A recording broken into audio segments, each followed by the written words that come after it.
It is I, Chris, wearing the same tie. I own like 10. Why do I keep wearing the same one? Consistency. All right, welcome to video number 10 for networks and data security. This one is going to cover a few things primarily relating to e-businesses.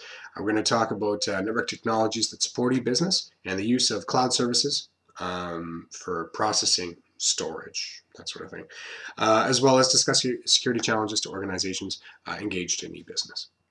All right, to start us off, what's e-business?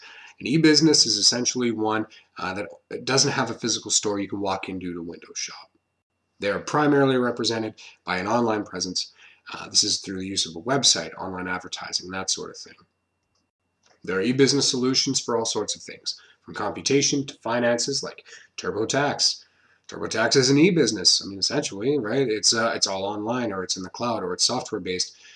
All of its processing is done online. You never actually walk into an office, a TurboTax office, and say, hey, I haven't done it in 5 years, and I'm pretty sure I owe something. Want to help me out? No. You run this program, fill in the information in a step-by-step process that's been well optimized for the user. TurboTax as the example is an easy one, but I mean, there are other ones too out there. There are e-businesses that are primarily for people in the homes doing handcrafts, like Etsy.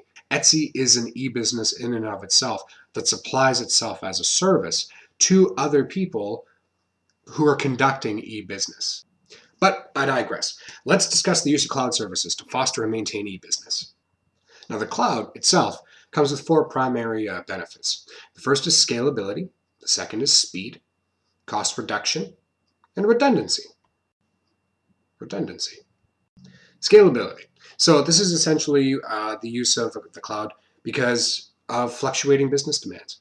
Your business grows, you require more computation, more storage, more frequent access to these things. But sometimes it isn't a scaled growth over time. Sometimes it's a fluctuating demand. You could have a surge of demand. Speed, so the bandwidth, storage, and speed at which the cloud operates. It's really only limited by your internet connection. Because of the structure, the architecture of the cloud, you're unlimited to one specific system and the resources available to it. The cloud is not in one location. The cloud is everywhere. Sort of like oxygen, and I hear good things about that. Now, the cloud allows you to consume and process vast amounts of data and do it quickly while being provided as a service on demand. Cost reduction. There's no hardware or essentially any software that you need to install, maintain, or update. Making use of the portal to a cloud service is it. That's it. Making use of the portal is all you really need to make sure you're able to do.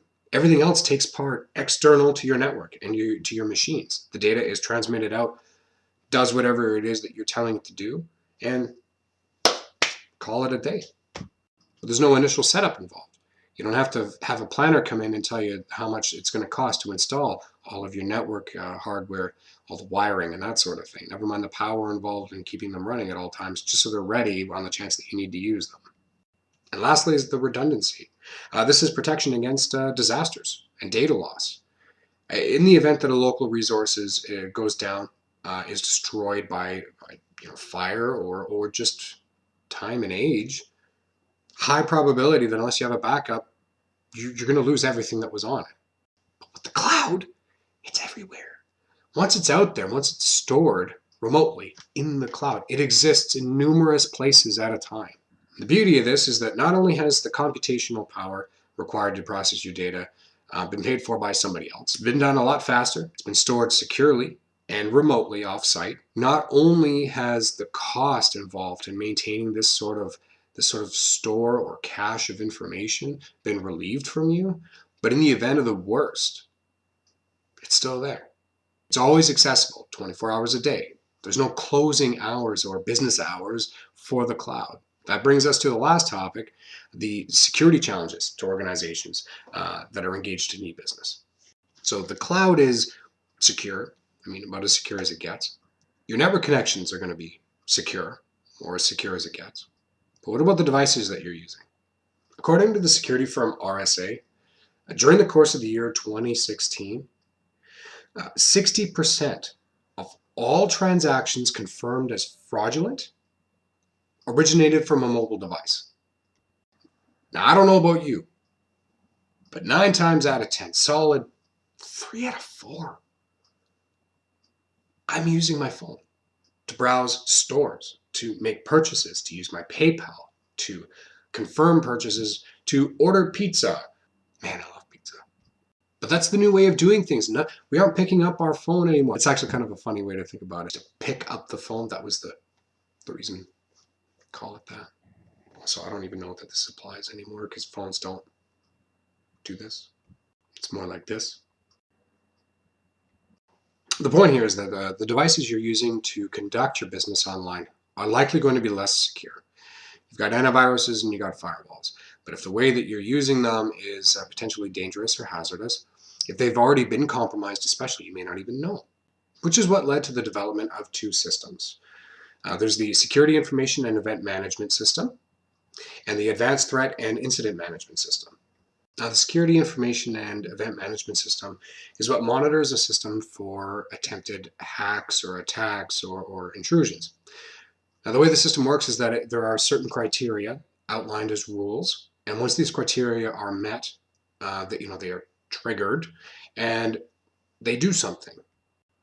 For example, if there are 3 failed sign-in attempts within 1 minute from the same IP address and user, a cache of data is then stored, like the Active Directory, the attempted username, the IP address of the person trying to log in. Now, the flip side of this is the Advanced Threat and Incident Management Service. This is the system that directly responds to potential threats and attacks. The main goal and use of these 2 types of systems is the fact that a person looking at real-time tracking, network data and whatnot, is not going to be able to follow the data, let alone correlate the data as it comes in. On one hand, because of how rapidly it's going to be occurring, and the other because of the sheer number of things occurring, going out and coming back through a network connection. Now, these things put together can help actually secure not just your network, your terminals, but the connections in between. They can help make e-business safer to conduct in your day-to-day. But as always, no security measure is ever going to be 100% solid. Everything has a vulnerability. But the purpose and design of these systems is to try and mitigate the sheer number of ways that someone could potentially compromise your information, while increasing the number of ways that you, as the consumer, as the user, as the employee, are protected, as is the company that you're doing business with and for. That wraps it up for video number 10, Networks and Data Security. Again, my name is Chris. Tune in next time for video number 11. We're going to be talking about network problems, like the documentation of network problems, and the process that you would follow to make sure that all the pertinent relevant information is passed forward.